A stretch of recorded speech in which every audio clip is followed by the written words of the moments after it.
As part of an arrangement with the Scandinavian Fishing Guides initiative, I was invited to go fishing in both Sweden and the Baltic. We covered Sweden in another video, and this one is about fishing in Finland, well actually Aaland. For those of you who have never heard of Aaland, and I hadn't, it's a series of 6,700 islands situated between Finland and Sweden at the southern tip of Finland. The thousands of islands are situated in relatively shallow water, but on the edge of the main channel leading into the northern Baltic. These waters are partly brackish. The further north you go, the more brackish they become. This means that the fishing around the islands is a mix of sea trout, pike and perch fishing. A bit further offshore, cod, whiting and other traditional marine species are caught as well. Suffice to say that the fishing is pretty spectacular and different to the Swedish sea trout fishing I experienced. I was booked to spend 2 days on the western end of the archipelago. I was staying in the capital, Mariehamn. The fishing was to be from a place called Svartflit, a port or marina adjacent to a place called Bergham, which also doubles as a ferry port. My guides for the 2 days were Victor Eriksson, Hans Donning and Henry Helminian, all part of the angling guiding network set up on the island.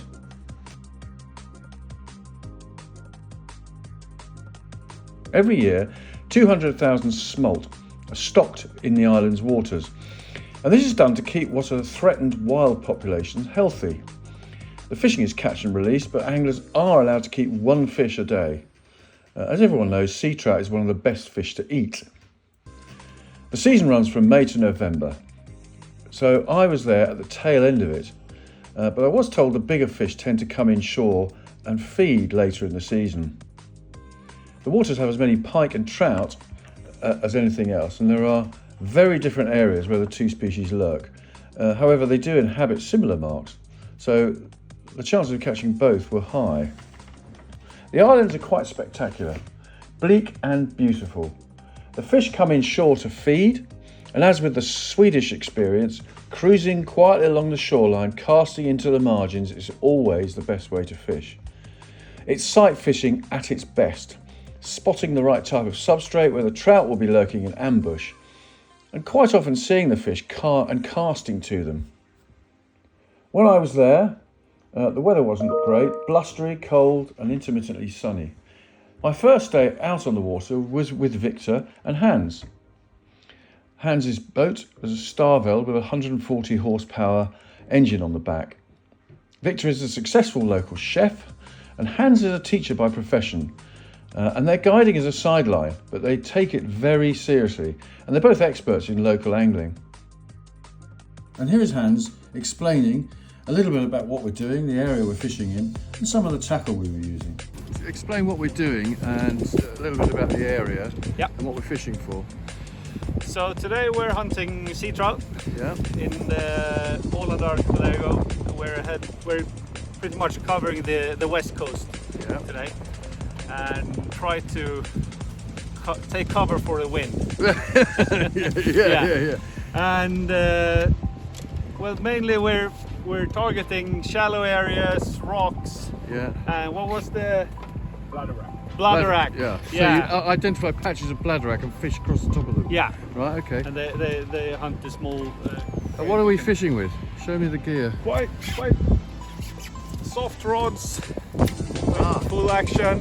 And long baits, just travelling under the surface to cover the they're quite simple, sort of sand eel looking. Yeah, that actually is sand eel. Is that what they're hunting around here? Oh, right. Well, actually, no, we have no sand eel really. But they hunt it. That's what they like. That's what they like. Yeah. Yeah, brilliant. And this is quite light tackle, isn't it? I mean, this is a. This is I think 40 up to 40 grams actually. And is that's braid on here, is it? Yeah. And do you it's tied straight on? 0.2. Yeah, I have a small leader. Yeah. Okay. So it's very simple tackle, isn't it? Yeah. Nice rods too, aren't they? Lovely. Brilliant. Okay. Thanks a lot. Let's get on with it. We started off by working some of the more exposed areas south of the marina we launched from. The fishing was tough all day. We had to work very hard for takes. Hans's boat had a Minn Kota trolling motor on the prow, which allows us to quietly creep around the shoreline, sometimes against the current and the wind, so we could get as close as possible to the best places where the fish would be lurking. It was, for the most part, a bright sunny day with a brisk wind, and this probably didn't help. Bright sunlight is not generally good for trout. We fished hard for the first 3 hours with only one take to show for it, which was disappointing. At this point, Hans announced it was time for lunch. When we embarked, I noticed a pile of wood stacked in the front of the boat and wondered what this could be for. I was about to find out. We cruised into a sheltered bay and pulled up the boat onto the shore. Victor then produced a large skillet, and now I found out what the wood was for. He lit a fire. We put the skillet on it and proceeded to cook lunch. We were in the middle of nowhere, so it was proper wild camping. They cracked open the beers and we feasted on a welcome hot lunch. I have to admit, it was cold, so this interval along with a beer was very welcome. They explained this outdoor lunching was all part of the experience, and it was very enjoyable. So fishing in the afternoon commenced, but it was not very successful. We managed a couple of takes and one fish, but it was very hard work, and as with most new fishing experiences, very enjoyable indeed. However, on this day the trout weren't playing.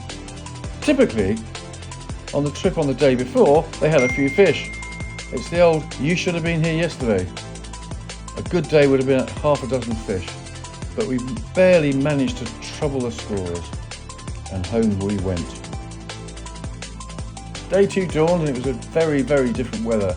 Overcast with much brisker wind, and indeed by 3 p.m, rain started to skeet across the bays, and we had to curtail our day. This time I was out with another guide, Henry. He's a man who is a very determined angler, but he was great company as well. We started by travelling north through some very narrow fields, and he took me to a place where he's pretty sure he could deliver a fish. The cold wind and the conditions were very challenging.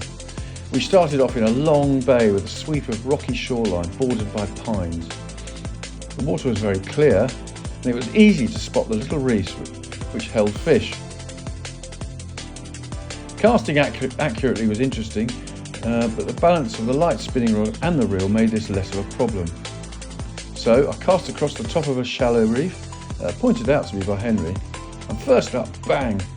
The lure was hit and my line straightened and cut through the water. It took me by surprise. It's not often first cast produces a fish, and once I'd got over the shot, the fight proved pretty tough, with the fish skeeting around in the shallow water. After about 5 minutes I was able to get it to the net. I could see Henry was delighted. Doesn't matter how many fish you catch, for a guide it's always a pleasure to see a client succeed. It was a beautiful silver bar, quite different from the browner coloration of the fish I'd been catching in Sweden. This, I believe, is because these fish are true ocean going. There are no rivers in Aaland, and thus no need for these wonderful fish to change their coloration. Shortly after my first fish, Henry was into one, in pretty much the same spot. Another lovely silver beauty. We'd had more in a short space of time than we had the whole day yesterday. After that, apart from a couple of splashy follows, nothing more was caught before lunch. We had more in a short space of time on that day than we had the previous day.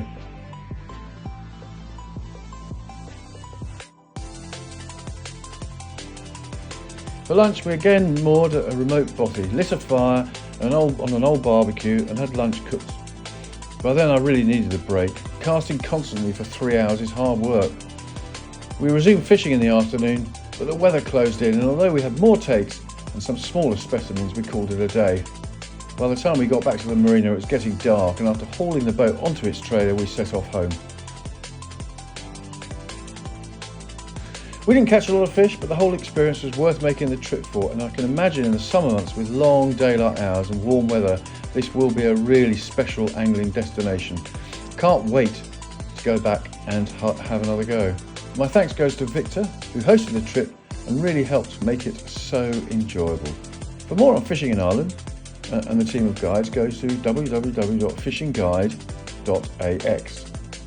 contact Henry, go to seatrout.ax@gmail.com.